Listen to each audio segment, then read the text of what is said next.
Hello my dear students, welcome to वेदवर्थ smart learning app. मेरा नाम है अंकित श्रीवास्तव। मैं फिर से दोस्तों आपके साथ जुड़ चुका हूं एक नए चैप्टर में, जिसका नाम है दोस्तों land, soil, water, natural vegetation and wild life resources. दोस्तों ये चैप्टर हमारे क्लास 8 सोशल साइंस का एक बहुत ही इंपॉर्टेंट चैप्टर मैं कह सकता हूं, ठीक है ना। इस चैप्टर में दोस्तों आपको काफी सारी इंफॉर्मेशन मिलेगी about land, soil, water, natural vegetation and wild life resources. ये तो आपको मिलेगी ही मिलेगी, लेकिन उसके पहले मैं आपको यहां बता देता हूं कि भाई हमारा जो कंटेंट है मेन इस चैप्टर का वो क्या रहने वाला है। तो दोस्तों सबसे पहले let's discuss the content. Okay, सबसे पहले दोस्तों इसमें हमें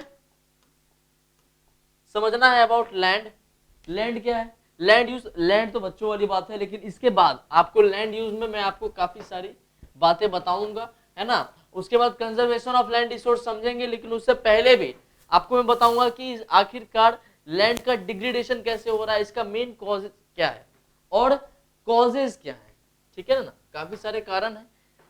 उसके बाद की बात करें तो यहाँ पे सॉइल, सॉइल के बाद दोस्तों काफी सारे ऐसे फैक्टर्स होते हैं जो कि सॉइल फॉर्मेशन में हेल्प करते हैं। हम लोग ये भी डिस्कस करेंगे यहाँ पे। ओके, नेक्स्ट अगर आपसे मैं बात करूं तो degradation of soil and conservation measures, कि भाई आखिरकार सॉइल तो डिग्रेड हो ही रहा है, लेकिन उसके साथ साथ हमें कंजर्वेशन मेजर भी समझना है। जिस तरीके से हम लैंड में समझेंगे कंजर्वेशन मेजर, उसी तरीके से सॉइल में भी समझेंगे और सिमिलरली हम लोग वाटर में भी समझेंगे। बोलिए कोई संदेह नहीं। चलिए आगे बढ़ते हैं। तो प्रॉब्लम्स ऑफ वाटर अवेलेबिलिटी के पहले वाटर समझ लेंगे। वाटर को समझने के बाद भाई वाटर में काफी कुछ समझना होता है हमें। जब कहीं वाटर आता है ना, तो वाटर से कैसे कैसे हम लोग उसको डिग्रेड करते जा रहे हैं, कैसे कैसे खत्म करते चले जा रहे हैं, कैसे एग्जॉस्ट करते चले जा रहे हैं। उसके बाद ओवर कंजम्पशन समझेंगे, क्या क्या मेन कारण है इसका ओवर कंजम्पशन का, और क्या क्या ओवर कंजम्पशन के मेन कुछ फैक्टर्स को समझ लेंगे वहां पे, ठीक है ना। उसके बाद conservation of water resources last. देखो ये टॉपिक, ये टॉपिक, ये सॉइल और कहाँ गया लैंड, इन सब में आपको कंजर्वेशन समझना ही समझना है। और फिर लास्ट में हम लोग बात करेंगे natural vegetation and wild life resources के बारे में, ठीक है दोस्तों। तो दोस्तों आपके साथ मैंने पूरे कंटेंट को डिस्कस कर दिया है। अब बारी आती है सबको बारी बारी से बताने की, ठीक है। तो चलिए दोस्तों शुरू करते हैं। देखिए दोस्तों सबसे पहले यहां पे आता है लैंड। लैंड क्या है बच्चों? लैंड क्या है दोस्तों? तो लैंड यहां पे आप समझते हो कि पूरे अर्थ का जो 30% एरिया है, पूरे अर्थ का दोस्तों जो 30% एरिया है, 30% पूरा क्या है वो है लैंड, ठीक है ना। पूरा 30% क्या है तो लैंड है, ठीक है। तो 30% लैंड तो है ही है। ओके, लैंड का काफी सारा यूज भी होता है जो कि हम लोग आगे देखेंगे। लैंड का फॉर्मेशन कैसे हुआ, लैंड बना कैसे, जमीन बना कैसे, तो भाई आपको मैं बता देता हूं कि इसका जो फॉर्मेशन है उस पर तो चर्चा करेंगे ही करेंगे, लेकिन ये है कहां पे। देखो ये दोस्तों हमारे अर्थ का होता है 3 लेयर, क्रस्ट, मेंटल, कोर। अर्थ का कितना layer? 3 layer, crust, mental, core. तो क्रस्ट वाले पार्ट में और मेंटल के अपर पार्ट में, अपर मेंटल और पूरा क्रस्ट मिल करके बना देता है लिथोस्फीयर। अपर मेंटल और दोस्तों अपर मेंटल, अपर मेंटल और कोर, अपर मेंटल और कोर मिला के बना देता है यहाँ पे लिथोस्फीयर।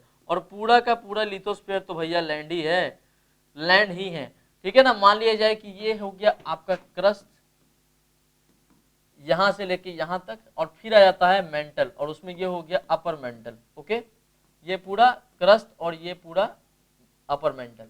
तो इन सब को अगर मिला दीजिएगा, ये पूरा मिला दीजिएगा, तो ये हो जाता है आपका लिथोस्फीयर, ठीक है ना, लिथोस्फीयर। ओके दोस्तों, और लिथोस्फीयर का ही जो लिथोस्फीयर में बात करते हैं, लिथोस्फीयर जो पूरा हो गया हमारा वो हो गया लैंड। ओके, मान लीजिए ये है लिथोस्फीयर, ओके, ये है लैंड। ओके, इसके ऊपर जो पतली सी एक लेयर होगी उसे हम कहेंगे सॉइल, उसे हम कहेंगे क्या बच्चों? सॉइल बोलेंगे। देखिए कितना आसान है ना, आसान है कि नहीं है। अब इसके बाद की बात करते हैं।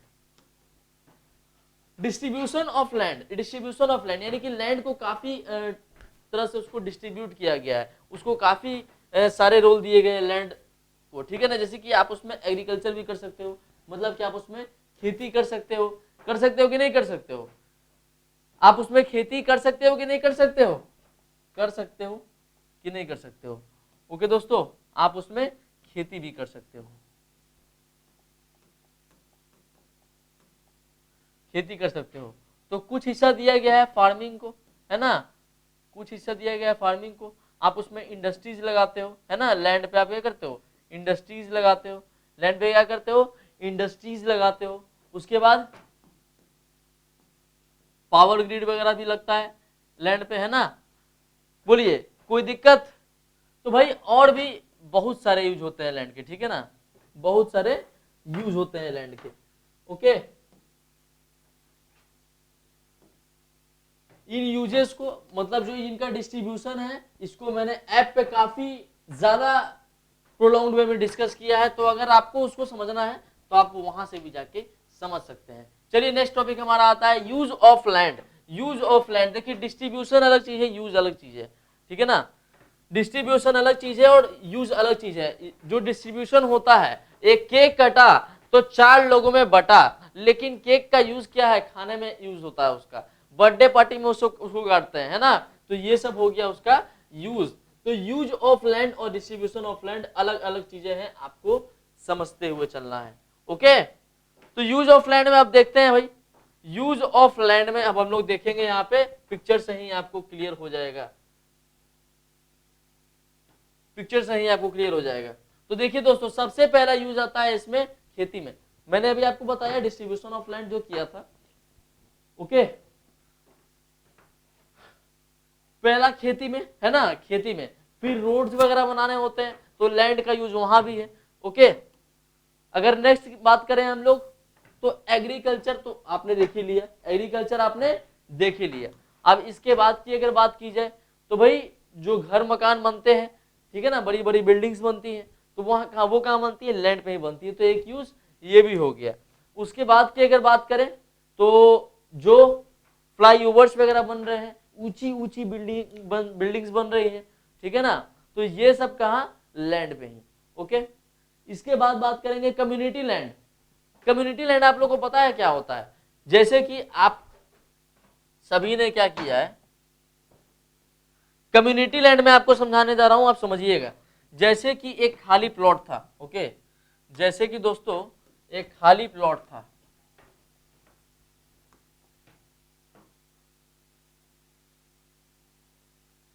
देखिए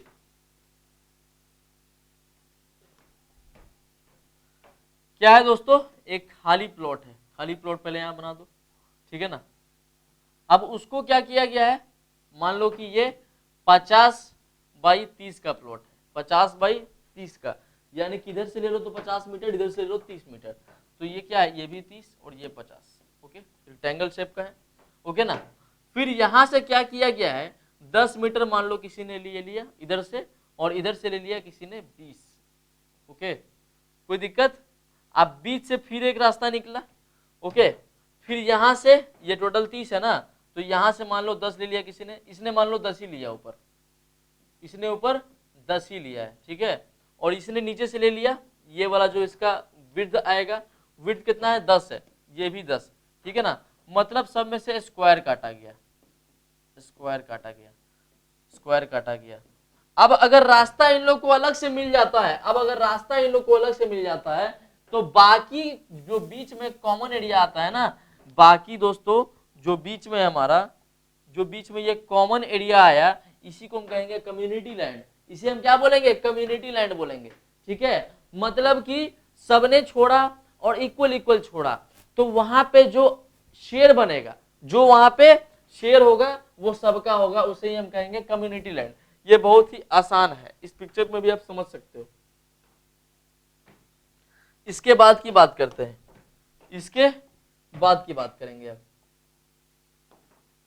एक कम्युनिटी लैंड तो हो ही गया, उसके बाद थ्रेड टू लैंड। अब देखिए यहां से नेक्स्ट टॉपिक शुरू हो जाता है, थ्रेड टू लैंड, यानी कि जो लैंड है उसमें कमी हो रही है, तो उसका मेन कारण क्या क्या है। पहला ड्राउट, पहला क्या है, ड्राउट है, यानी कि पहला क्या है दोस्तों, पहला क्या है यहाँ पे, पहला यहां हो जाता है ड्राउट, ठीक है, यानी कि सूखा, ठीक है ना, सूखा। दूसरा कारण क्या है दोस्तों, दूसरा कारण क्या है बच्चों, दूसरा कारण हो जाता है फ्लड। दूसरा कारण क्या है, तो है फ्लड। दूसरा कारण क्या है, फ्लड। अब इस फ्लड के वजह से लैंड का पूरा डिग्रेडेशन होगा कि नहीं होगा, फ्लड के वजह से इरोजन होगा, पूरी जमीन वहां की मिट्टी खत्म हो जाएगी, जो रोड बने हुए हैं वो खराब हो जाएंगे, जो घर बने हैं जिसपे वो सभी बर्बाद हो जाएंगे। तो फ्लड इसका होता है दूसरा कारण। अगर इसके बाद बात करेंगे तो डिफोरेस्टेशन, तो भाई पेड़ वेड़ तो पहले तो काटना नहीं चाहिए, ठीक है ना, डिफोरेस्टेशन ये कुछ कारणों से होता है। पहला तो आप, पहला कारण यहाँ पे आप देख लो, पहला जो कारण होगा वो cutting down of trees, cutting down of trees. उसके बाद ये फॉरेस्ट फायर भी हो सकता है ना, फॉरेस्ट फायर, फॉरेस्ट फायर ये नेचुरल प्रोसेस है, ओके। तो दो कारण हमने यहाँ पे देख लिए। इसके बाद दोस्तों आता है, इसके बाद बच्चों आता है ओवर ग्रेजिंग। अब देखिए होता क्या है, जो गाँव में देखोगे या फिर आप जो रूरल एरियाज में देखोगे, लोग क्या करते हैं, जो उनके यहाँ बकरियां होती हैं, जो गाय होते हैं, जो भैंस होते हैं, सबको ग्रेज कराने के लिए लेके चले जाते हैं ग्रासलैंड में, ठीक है ना। तो वहां पे क्या करते हैं वो लोग कि इन सब को ग्रेज करवाते हैं। मैं आपको बताता हूं,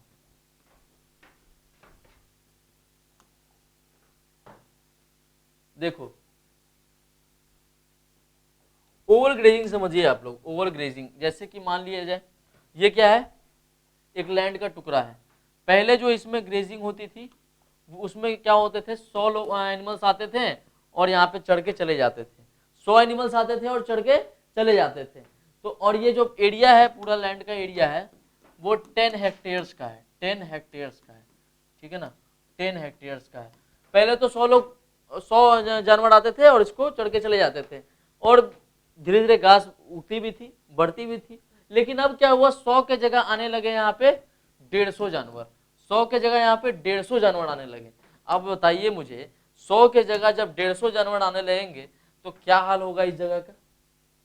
150 जब आने लगे तो पहले तो घास फिर से बन जाती थी, लेकिन अब क्या हो रहा है, घास पूरी खत्म हो जा रही है, और वापस से जब ये बने उससे पहले और जानवर आ गए। अब धीरे धीरे इसी जगह पे हो गए 200 जानवर। एनिमल की भी पॉपुलेशन कम थोड़ी है, वो लोग तो कंपटीशन कर रहे हैं हमारे से, बोलिए। तो इसी तरीके से क्या हो रहा है, ओवर ग्रेजिंग। अब जैसे जैसे ओवर ग्रेजिंग होगी तो लैंड का भी जो एरिया है वो क्या होगा, घटेगा, डिग्रेडेशन होगा वहां पे, ओके। क्लियर, क्लियर दोस्तों, आगे बढ़ते हैं। अब देखिए, अब इतना ज्यादा जो लैंड डिग्रेडेशन हो रहा है तो इसको कंजर्व तो करना है, तो इसीलिए हमने काफी सारे कंजर्वेटिव मेजर्स यहाँ पे रखे हैं। चलिए पहले उसको समझते हैं, सबसे पहले उसको समझेंगे। ये कहाँ आ गया भाई, सॉइल हमारा। चलिए मैं आपको यहीं पे एक्सप्लेन कर देता हूँ। सबसे पहले क्या हो रहा था, सबसे पहले क्या हो रहा था, डिग्रेडेशन में सबसे पहले पड़ रहा था सूखा। तो भाई सूखा पड़ रहा था, कैसे पड़ रहा था सूखा, आप पेड़ काटते जाओगे तो सूखा पड़ेगा ही पड़ेगा। तो इससे बचने का उपाय है, पेड़ मत काटो, पेड़ ज्यादा से ज्यादा लगाओ। और ये रीजन दोस्तों, और ये रीजन, और एक ये जो आप पेड़ काट रहे हो या फिर फॉरेस्ट फायर हो रहा है, डिफोरेस्टेशन, दोनों का सॉल्यूशन वही है। दोनों में आपको पेड़ लगाना है, तो आपको ड्रॉट की स्थिति भी नहीं देखनी पड़ेगी और ना ही आपको वो डिफोरेस्टेशन देखना पड़ेगा, दोनों के इंपैक्ट से आप बच जाओगे।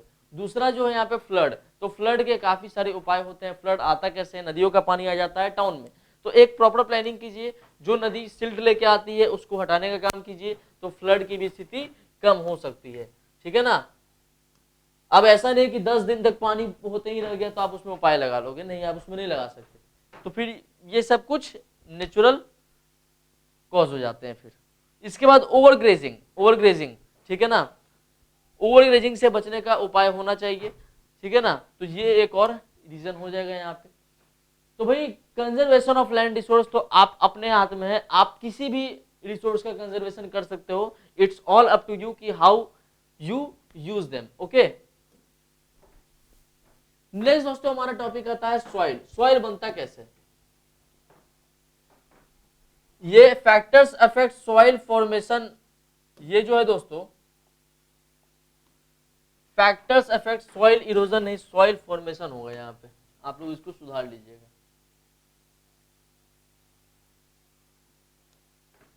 चलिए देखते हैं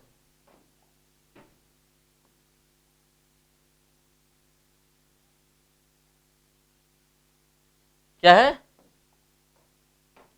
फॉर्मेशन। ओके,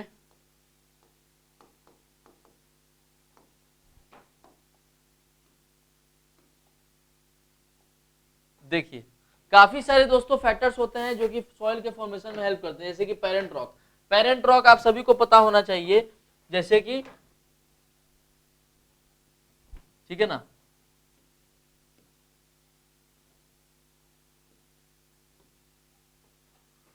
आप यहां पे देख सकते हो, आप यहां पे देख सकते हो दोस्तों, ये क्या है A B C D. Soil के काफी सारे हॉरिजॉन्स होते हैं ए बी सी डी, ठीक है ना, ए बी सी डी। अब देखिए इसमें पहले आपको मैं समझा देता हूं।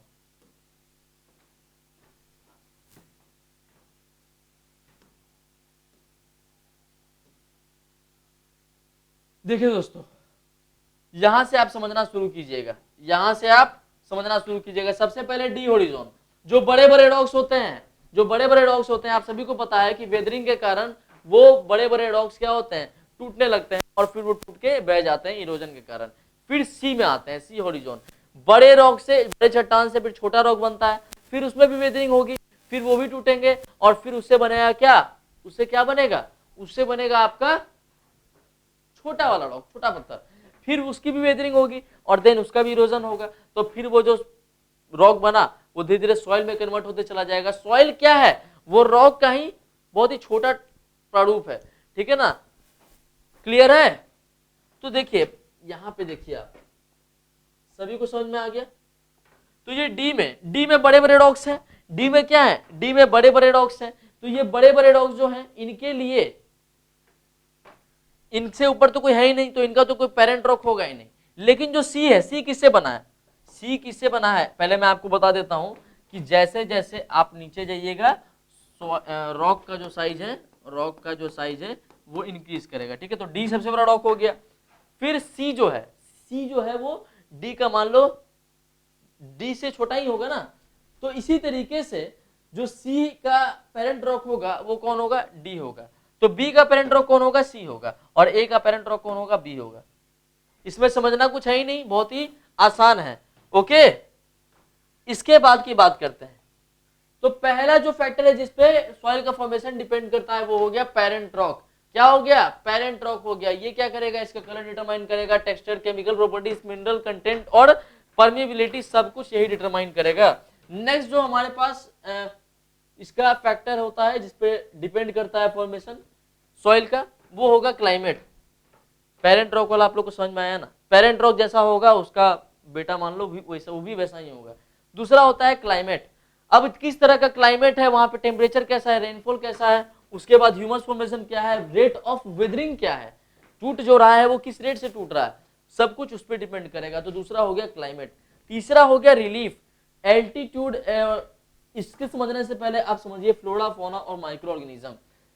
जो ह्यूमस का फॉर्मेशन है, जो ह्यूमस बन रहा है, ठीक है ना, जो आपके क्रॉप्स वगैरह में भी यूज होता है, ठीक है ना, उसकी मिट्टी में भी यूज किया जाता है ह्यूमस।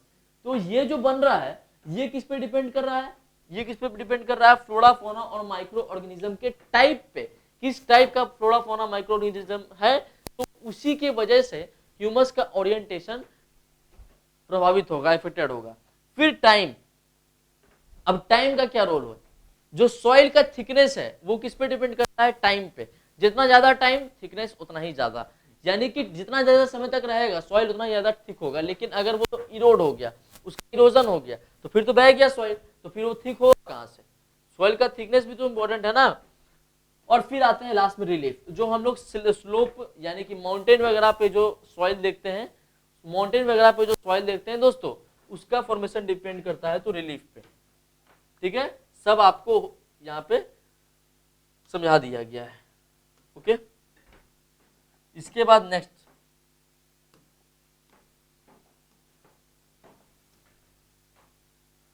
लैंडस्लाइड। लैंडस्लाइड क्या है दोस्तों, आप लोग सभी ने पढ़ा है, यहाँ पे आप लोग सभी ने पढ़ा है सॉइल इरोजन, तो लैंडस्लाइड आपसे मैं डिस्कस अभी नहीं करूंगा। तो दोस्तों यहां तक की बात हो गई कंप्लीट, सॉइल इरोजन तक, सॉइल फॉर्मेशन तक आपको यहाँ पे समझा दिया गया है। अभी तक आपको यहीं तक समझना था, कहां तक, सॉइल फॉर्मेशन।